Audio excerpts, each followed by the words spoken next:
Welcome to the Becoming a Pilot podcast, where we share first-hand experiences, practical advice, and insights from pilots at every stage of their journey. I'm your host, Dave Angus, and whether you're just starting out or working towards your next rating, we're here to help you navigate the path to becoming a pilot. So buckle up, stay tuned, and let's talk all things aviation. This podcast is brought to you by Genesis Flight College, Canada's premier flight centre. With an advanced fleet of Diamond aircraft and experienced instructors, Genesis Flight College provides top-tier training in the heart of southern Georgian Bay. Ready to start your journey to becoming a pilot? Inquire today. So Megan, thanks for coming and pleasure. joining our podcast today. I've been lucky enough to be your instructor for almost half of your training, I guess, like half your PPL, three-quarters of it. Yeah. So it's nice to have you on here and tell your story. Thank you. Thanks for having me. So we'll start off just a little bit about you. Who are you? What do you do? What brought you here today? I'm Megan. I am a CPL, currently about halfway through my instrument training with Dave.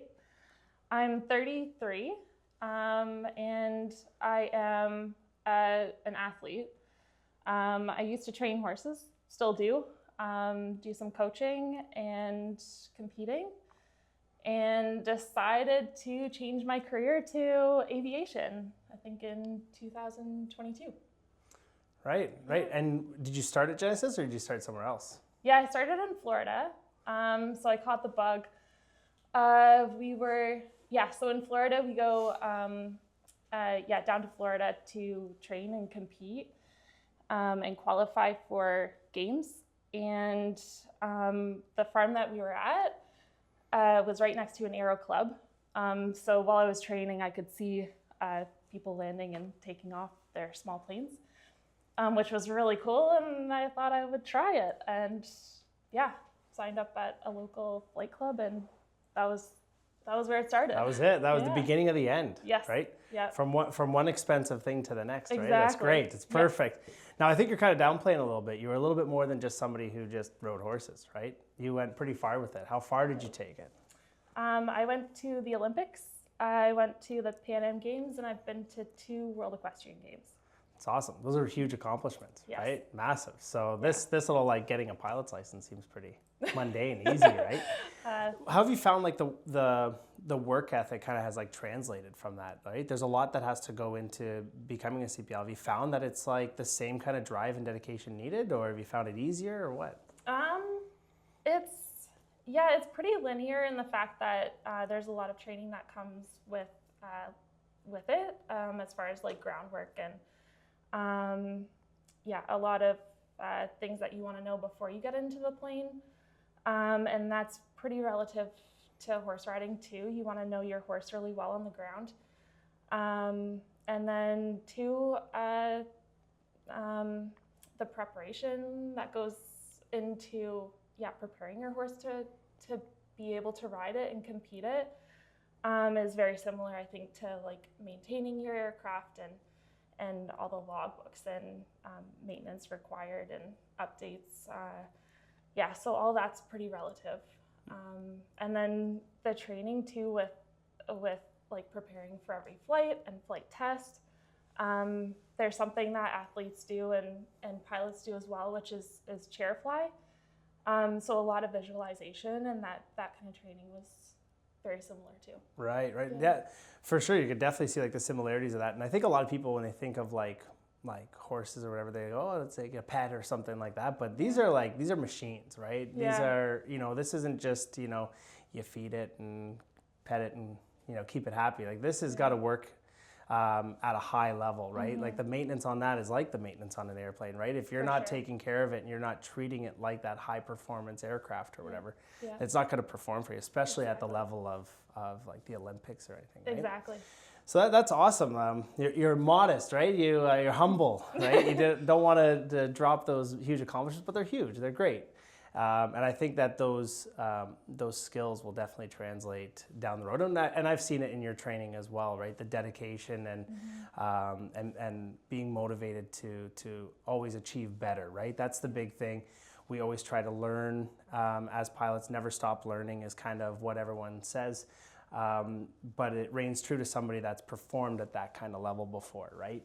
Yeah. They really understand that. So you did your discovery flight, and then you got into flight training in Florida. What have you found the differences between like training in the States and training in Canada, other than obviously minus 20, I think it is today? Yeah. Other than that, True. what have you found the big differences? Well, I started, it was an uncontrolled airport, but it was quite a bit busier. There were five flight schools, wow. 3 fixed wing and 2 helicopter schools. And then it was surrounded by Palm Beach and Boca Raton. So yeah, the awareness of the airspace was definitely like a primary thing. Right. And yeah, just some theory things. Like I did the written PPL in Florida.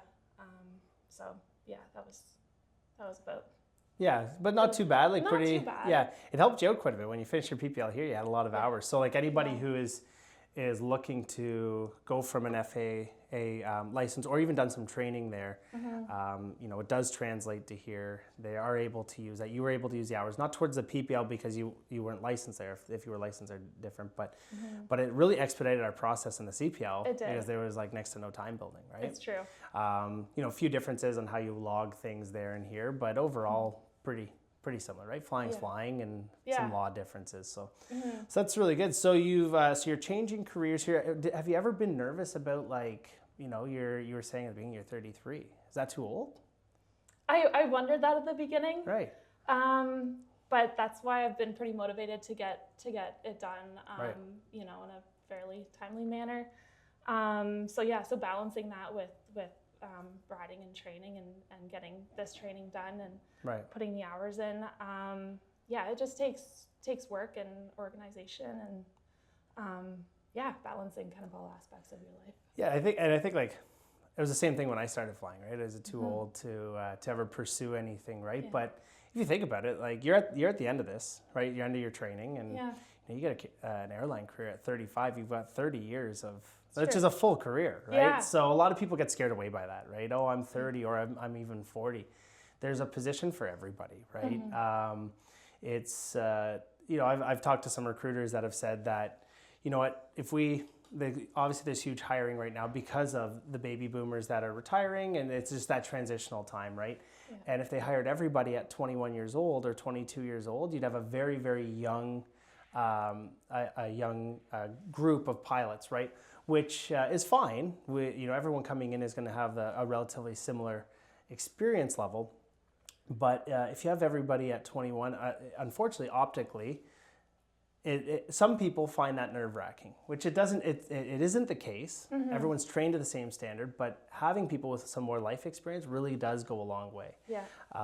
And you know, come interview time, you have a lot of things, obviously, to that can back that up, right? It's true. So you said you're finishing. So you finished your CPL. We're going through your IFR right now, and we're doing your multi-engine, right? So the IFR and multi-engine stuff that we've done, what have you found has been the biggest challenge through that? It's just a completely different way of flying, I think, IFR to VFR. Yeah, you really need to trust yourself going from, you know, visual to your instruments. And then the theory behind it too. Yeah, there's you know, quite a depth of knowledge that you need to have pretty programmed in. I think I was talking to you about, you know, like extending my training after flight test just to get that confidence and security that you know that you can tackle anything. Right.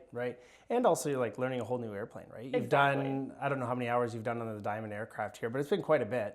Well over 100, well over probably 130-ish hours on the Diamond aircraft. And but now you're going to the DA-42 and expected in, you know, 8 to 10 hours to learn that airplane inside and out, right? Yeah. That's tough. A lot of new systems. Yeah.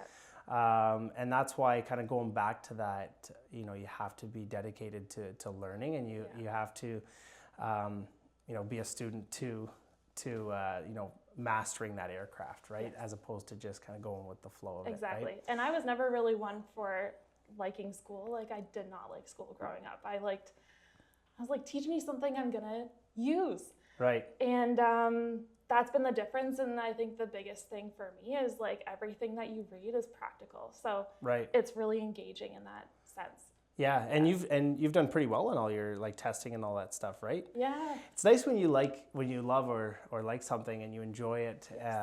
It's a lot easier to study. I was very, very similar. I was always kind of, more preoccupied in sports and hanging out with my buddies and, sitting in a classroom wasn't really my environment. So you were saying like the school there was difficult. Did you find the online learning that we did, or that you did, to be beneficial? I did, because I could work it in with my schedule. Right. And I've always kind of been independent. So far I haven't really missed the classroom, although I have some friends that I study with. For me, making, my own schedule has been great. I learn the best at night. So it's been nice having that flexibility. Yeah, when you know how you learn as well. Yeah. Like I know for me, I have to chunk things, right? So I have to go for a half an hour, take some time off, go back, or else it just all kind of it's right out in one ear, out the other, so to speak, right? So finding out how you learn, that's the advantage of the modular program, right? So we've talked to some people about the ATPL program, which is very, very structured, which is great, which is an awesome way to do it, but not for everybody, right? So the modular program allows you were saying like it works around your schedule, so you work as well and you do all your equestrian stuff. So it allows you to have that balance, right? Which is really good for somebody in your position, changing career paths, right? Exactly. So you'll be done here soon. What's kind of your plan from here? That's a good question. Yeah, it's the $1 million question, literally. Yeah. I know. I guess just putting your resume out and seeing what kind of sticks. Aviation is so cool because there are so many different options. Like you've got, the humanitarian route that you can build time on, surveying, so like environmental stuff. Don't forget about us instructors. Instructors, of course, yeah. So it's really cool having so many different options and then so many people who support you. It's been amazing. We're in a cool area for it too, right? Because we do have, if you wanted to get into like flying float planes, right? We have that option. Exactly. Pretty close by. We do have stuff up in northern Ontario and just northern Canada in general, medevac stuff that you can get involved in with very low time. So lots of options, skydiving, right? Lots of skydiving around here if you want to do that. So tons of options. It just depends on how you want to do it. And there's no right or wrong, right? It's whatever's best for you. Right. So long-term goals, what's your goal? What do you want to do? Airlines. Airlines, yeah. Ideally. Perfect. So that's why it's kind of cool to kind of take this time and do something a little different. Sure. So that's been my vision. Yeah. If I can get somewhere else, like northern flying, I think would be my ideal.